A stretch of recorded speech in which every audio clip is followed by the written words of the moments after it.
ॐ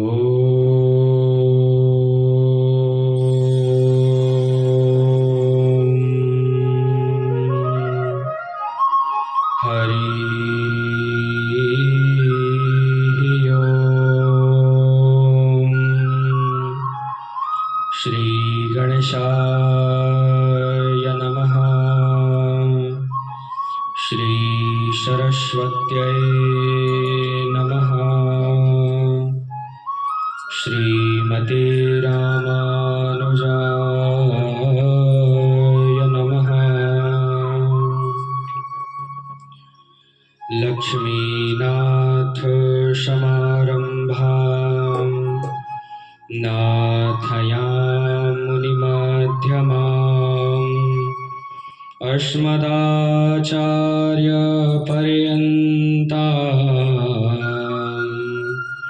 वन्दे गुरुपरम्परां। वन्दे गुरुपरम्परां। राधा मेरी स्वामिनी, मैं राधो तिरुदास। जन्म जन्म मोहि दीजियो, श्री चरणों की आस। वृंदावन को वास।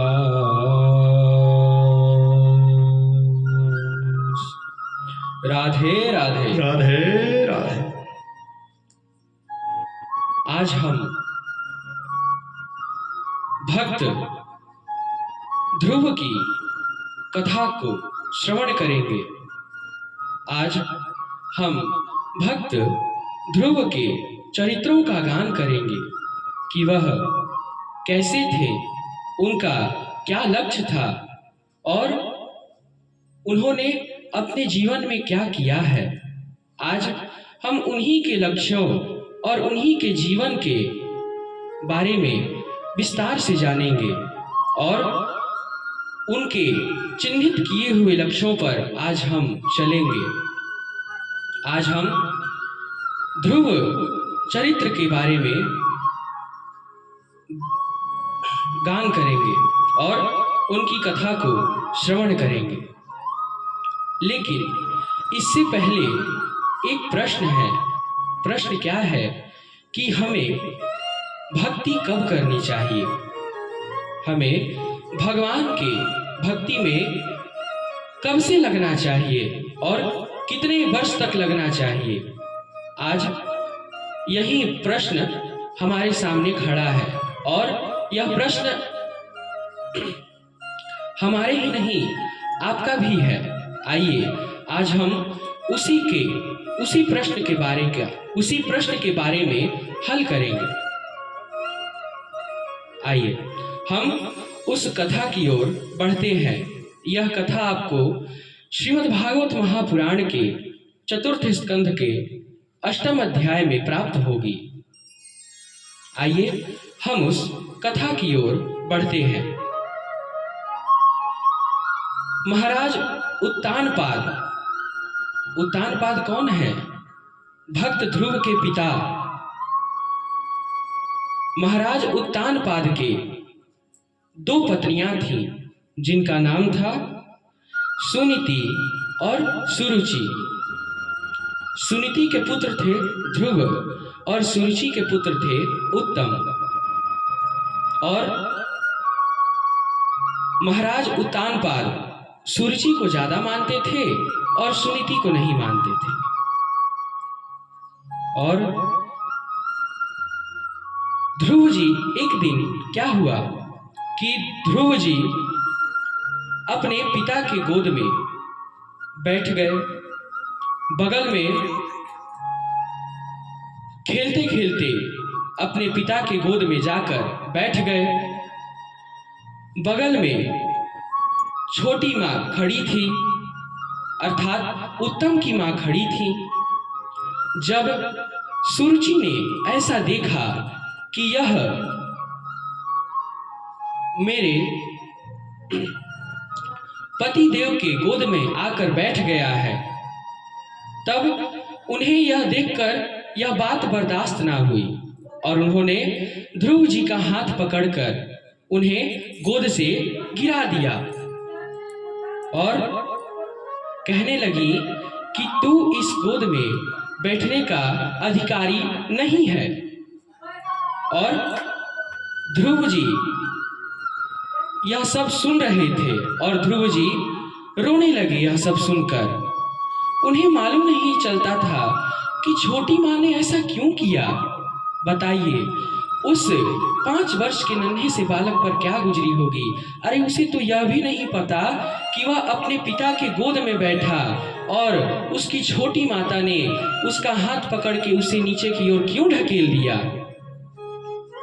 जब उसने यह दुर्व्यवहार देखा तब वह बहुत जोर जोर का विलाप करने लगा और लंबी लंबी सांसें लेने लगा।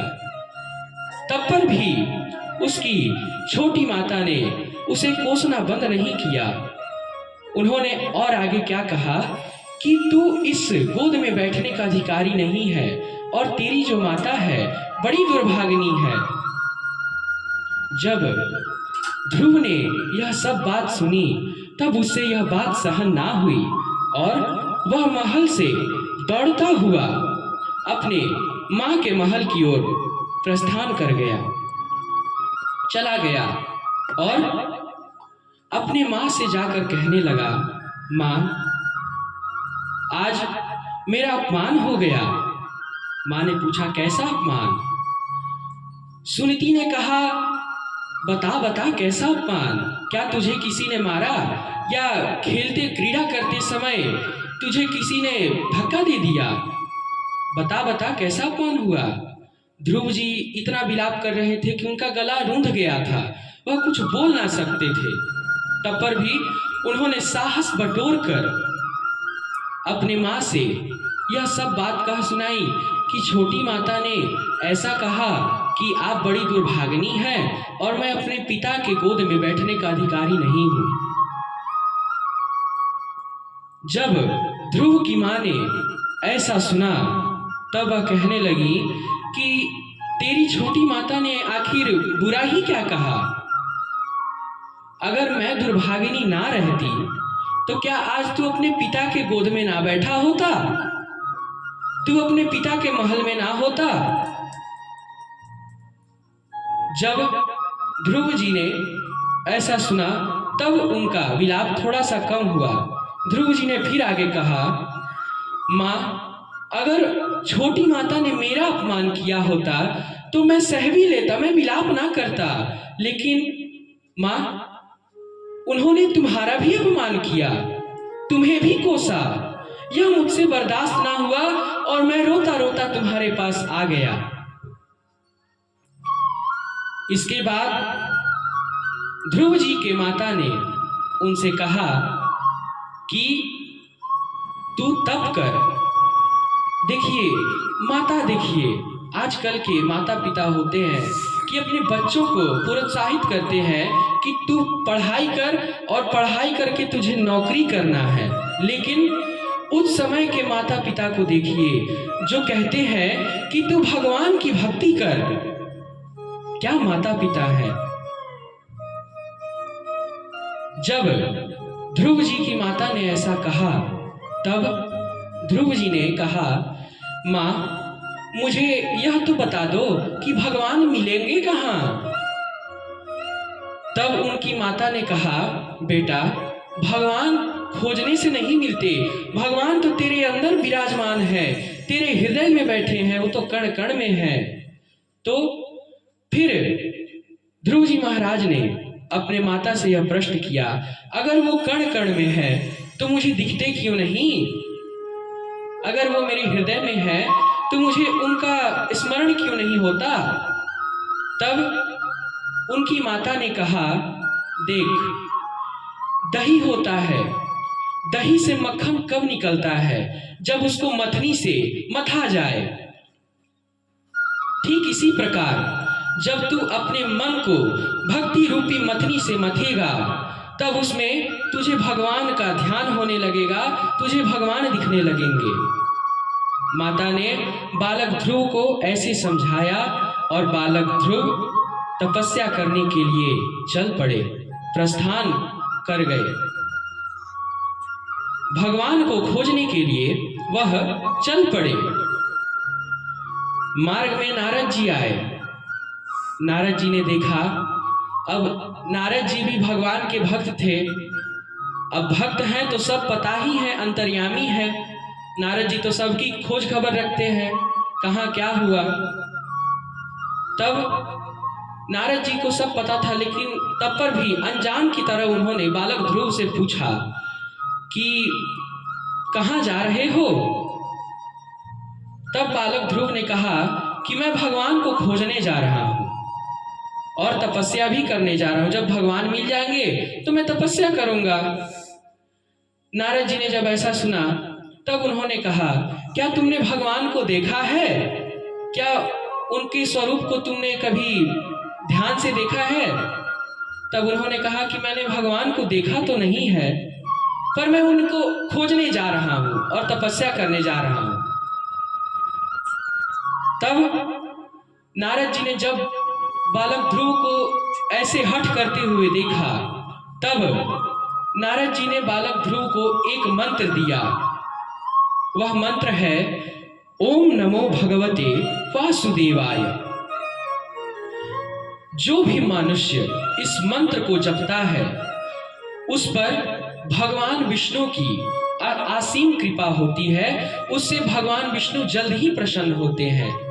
नारद जी ने ध्रुव जी को इस मंत्र के बारे में बताया और कहा कि तुम इसी का रोज जप करो।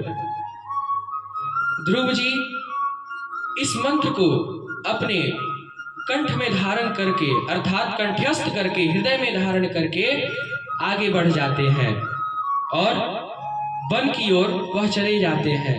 वन में ध्रुव जी महाराज ने 5 महीनों तक तपस्या की और इस मंत्र को जपा। एक दिन क्या हुआ कि ध्रुव जी के तपोबल से तीनों त्रिलोक और 14 भुवन कांप उठे। देवता लोग स्वर्ग में विराजमान थे, स्वर्ग भी थर्रा उठा। देवराज इंद्र की गद्दी हिलने लगी। देवराज इंद्र उठ खड़े हुए, अरे ये क्या हुआ। सबको लगा कि प्रलयकालीन समय आ गया, अब शायद प्रलय होगा। तब सब देवता भगवान नारायण के पास, भगवान मधुसूदन के पास गए। सबने यह प्रश्न किया, प्रभु ऐसा भूकंप क्यों हो रहा है, यह सब हिल क्यों रहा है। तब भगवान नारायण ने कहा कि यह मेरे भक्त ध्रुव का तपोबल है, जो तीनों त्रिलोक और 14 भुवन को कपा रहा है, कंपित कर रहा है। तब देवताओं ने कहा कि कहीं ऐसा ना हो कि कहीं कुछ दुर्घटना घट जाए, आप जल्दी से ध्रुव जी महाराज को बुलाइए और उन्हें वरदान दीजिए। भगवान ने कहा कि ऐसे भक्त को मैं बुलाता नहीं हूं, ऐसे भक्त के पास मैं खुद जाता हूं वरदान देने के लिए। भगवान नारायण ने ऐसा कहा और देवताओं ने कहा कि प्रभु आपको जो करना है करिए, लेकिन जल्दी करिए, कहीं कोई दुर्घटना ना घट जाए। तब भगवान नारायण ध्रुव जी महाराज के पास प्रस्थान किए और ध्रुव जी महाराज के सम्मुख प्रकट हो गए। ध्रुव जी महाराज अभी भी ओम नमो भगवते वासुदेवाय इस मंत्र को जप रहे थे। भगवान नारायण ने कहा, बालक ध्रुव अपने आंखों को खोलो। और ध्रुव जी ने अपने आंखों को खोला और इसके बाद ध्रुव जी खड़े रहते हैं और ध्रुव जी बस चुपचाप भगवान को देखते रहते हैं। भगवान कितने सुंदर हैं, उनका मुख कमल कितना प्रफुल्लित है।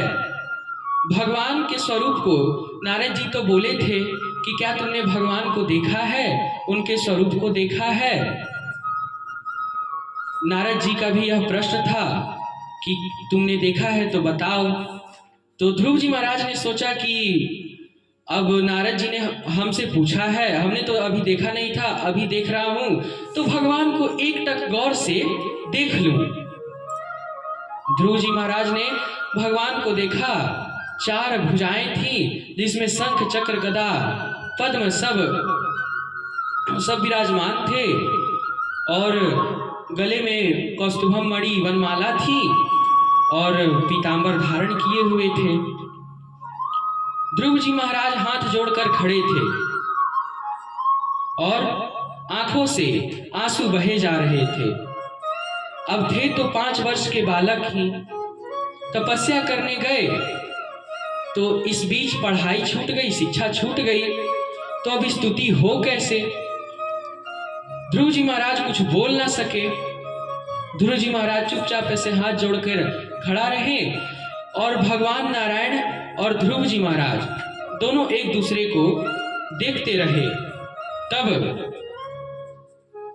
भगवान नारायण ने ध्रुव जी के गाल पर अपने पंचजन्य शंख को स्पर्श कराया और ध्रुव जी महाराज भगवान की इस प्रकार स्तुति करने लगे। समाधिना नैक भवेन यत्पदं विदोहाशनन्दाय ऊर्ध्वरे दशः माशेरहं शरभीरुमुष्य पादयोश छायामुद्यते अपागतः पृथुंगमतीः। ध्रुव जी महाराज ने इस प्रकार भगवान की स्तुति की।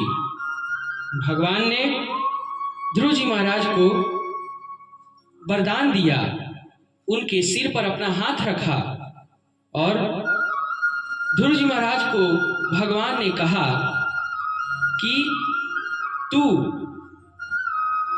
अपने पिता के बाद इस राज्य की रक्षा करेगा और तू अपने जीवन काल में खूब दान पुण्य करेगा, ब्राह्मणों की सेवा करेगा और अंत समय में तू ध्रुव लोक को प्राप्त हो जाएगा। तू ध्रुव लोक का अधिष्ठात्र देवता हो जाएगा।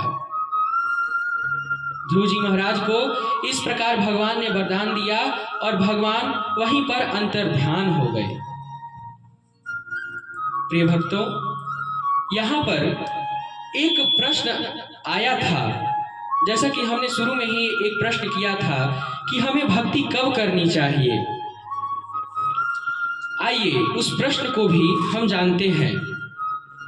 हमें भक्ति बचपन से ही करनी चाहिए। लोग कहते हैं कि भक्ति करने के लिए अभी बहुत उम्र पड़ी है, हम कर लेंगे भक्ति बुढ़ापे में। हमें बताइए कि बुढ़ापा देखा किसने है? भगवान न करे कहीं आप जा रहे हैं और आपका एक्सीडेंट हो जाए, आप दुर्घटना के ग्रसित हो जाए, तो हो गई आपकी भक्ति बुढ़ापे की। इस कली काल में कुछ बुढ़ापा नहीं, कुछ नहीं। भक्ति करिए तो शुरू से करिए, बचपन से करिए, क्योंकि बचपन का ही भक्ति जवानी और बुढ़ापे में फलित होता है, अमृत के समान होता है। और कोई कुछ भी करे, अगर आप बचपन से ही भक्ति कर रहे हैं, अगर आपसे कोई जलता है, वह जल के जैसे एक तौलिया है, वह तौलिया जलता है तो वो तौलिया खुद में जल रहा है, वह खुद में जल के खुद ही राख हो जाएगा, उससे आपको कुछ फर्क पड़ने वाला नहीं है। ठीक इसी प्रकार आप भक्ति करिए। आपसे जलने वाले बहुत लोग होंगे, लेकिन उस पर आप ध्यान मत दीजिए, वो जल के खुद में ही खत्म हो जाएंगे। भक्ति करनी है तो बचपन से ही करिए। आपको किसी क्षेत्र में सफलता चाहिए तो आप उस क्षेत्र के शुरुआत से लगेंगे, ये नहीं कि मध्य में लगेंगे अर्थात बीच में लगेंगे, नहीं, हम शुरुआत से लगेंगे, हम शुरुआत से कोशिश करेंगे। जो शुरू से लगता है वह अंतिम में सफलता को ही प्राप्त होता है, और जो बीच में से लगता है वह कितना भी हाथ पांव मारे कभी भी सफलता को प्राप्त करने वाला नहीं है। यहाँ पर एक बहुत ही सुंदर गीत आता है। ना राम नाम लीन हो, ना कृष्ण नाम लीन हो, तेने भरी जवानी में तू डूब के मर जा रे चुल्लू भर पानी में, तू डूब के मर जा रे चुल्लू भर पानी में। ना आपने जिंदगी भर राम का नाम लिया, ना कृष्ण का नाम लिया, तो इससे अच्छा है कि आप डूब के ही मर जाइए। अगर हमें भक्ति करनी है तो बचपन से करनी है, कोई बुढ़ापा का आसरा नहीं, बुढ़ापा से करेंगे। ये सब क्या है? ये सब भक्ति जैसे पवित्र वस्तुओं को, पवित्र चीजों को टरकाना है, साइड करना है। इसीलिए भक्ति साइड करने वाली चीज नहीं है, भक्ति यहां पर रखने वाली चीज है। आइए उस गीत की ओर हम बढ़ते हैं। ना राम नाम लीन हो, ना कृष्ण नाम लीन हो, तेने भरी जवानी में तू डूब के मर जा, तू डूब के मर जा रे चुल्लू भर पानी में, तू डूब के मर जा रे चुल्लू भर पानी में। ना राम नाम लीन हो, ना कृष्ण नाम लीन हो, तेने भरी जवानी में तू डूब के मर जा रे चुल्लू भर पानी में, तू डूब के मर जा रे चुल्लू भर पानी में। कालायो दुनिया में मिल जाएगो माटी में हो, कालायो दुनिया में मिल जाएगो माटी में। एक दिन काया तेरी कस जाएगी काठी में, एक दिन काया तेरी कस जाएगी काठी में। पानी को बबूला है, पानी को बबूला है, मिल जाएगो पानी में, तू डूब के मर जा रे चुल्लू भर पानी में, तू डूब के मर जा रे चुल्लू भर पानी में।